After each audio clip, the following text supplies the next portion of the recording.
Adab-adab dalam persahabatan. Mengenal pasti hak sahabat yang lain.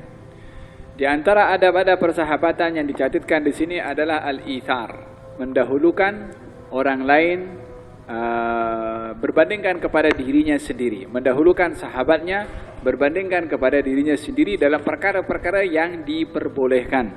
Seperti contoh di sini adalah Nabi mengambil dua siwak, yang satu lurus, yang satu agak bengkok, yang satu cantik, yang satu kurang cantik. Daripada siwak yang cantik diberikan oleh Nabi kepada sahabatnya.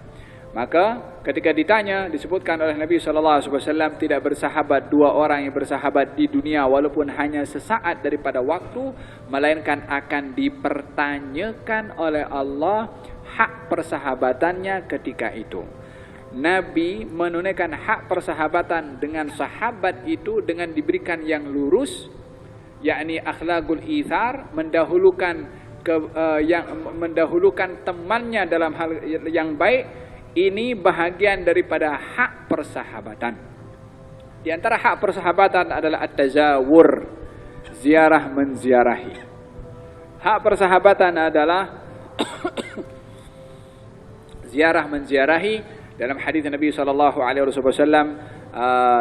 baginda Rasulullah bercerita tentang seseorang yang keluar daripada rumahnya untuk menziarahi temannya di satu tempat.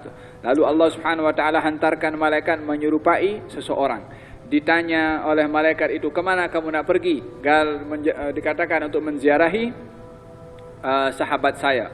Diberitahukan, apakah niat kamu dalam menziarahi? Dia mengatakan, tiada sebab menziarahi kecuali kerana Allah Subhanahu Wa Taala. Maka malaikat itu mendoakan setiap langkah kaki sahabat itu yang menziarahi kepada temannya, kerana Allah Subhanahu Wa Taala didoakan oleh para malaikat sebab menunaikan hak persahabatan. Siapakah dua orang yang bersahabat itu yang mendapatkan kasih sayang lebih dari Allah Subhanahu Wa Taala? Orang yang saling kasih mengasihi kerana Allah akan dikasihi oleh Allah. Wajibat mahabbati lil mutahabbina fiyya. Wajib mendapatkan kasih sayang aku kepada dua orang yang saling kasih mengasihi kerana aku. Siapakah di antara dua orang ini yang paling mendapatkan kasih sayang yang lebih dari Allah? Yang paling banyak memberikan kasih sayang kepada sahabatnya, itu yang paling banyak mendapatkan kasih sayang daripada Allah Subhanahu Wa Taala.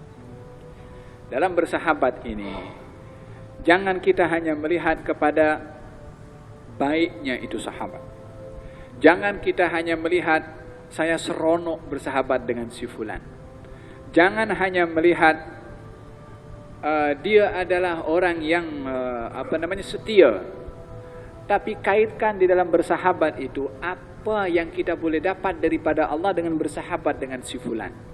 Supaya persahabatan itu mempunyai nilai ibadah, bukan hanya kita ingin mendapatkan hiburan. Walaupun dalam bersahabat itu ada yang namanya anis. Sahabat dikatakan namanya anis, bukan nama budak tu anis, bukan. Tapi berteman dengan orang yang kalau kita berteman dengan dia sentiasa terhibur. Ini sahabat anis. Walaupun kita dapat bahagian hiburan di dalam bersahabat dengan sahabat yang seumpama itu, bila mana dijadikan teras kaidah persahabatan itu kerana untuk mendapatkan kasih sayang daripada Allah Subhanahu Wa Taala, persahabatan itu adalah menjadi satu persahabatan yang ibadah. Oleh karena demikian Nabi bersabda, tidak bersahabat dua orang bersahabat walaupun hanya sesaat, melainkan akan dipertanyakan oleh Allah Subhanahu Wa Taala hak persahabatan. Kurang-kurang dalam bersahabat itu bila mana bertemu dan walaupun saat adalah memberikan satu manfaat kepada yang lain.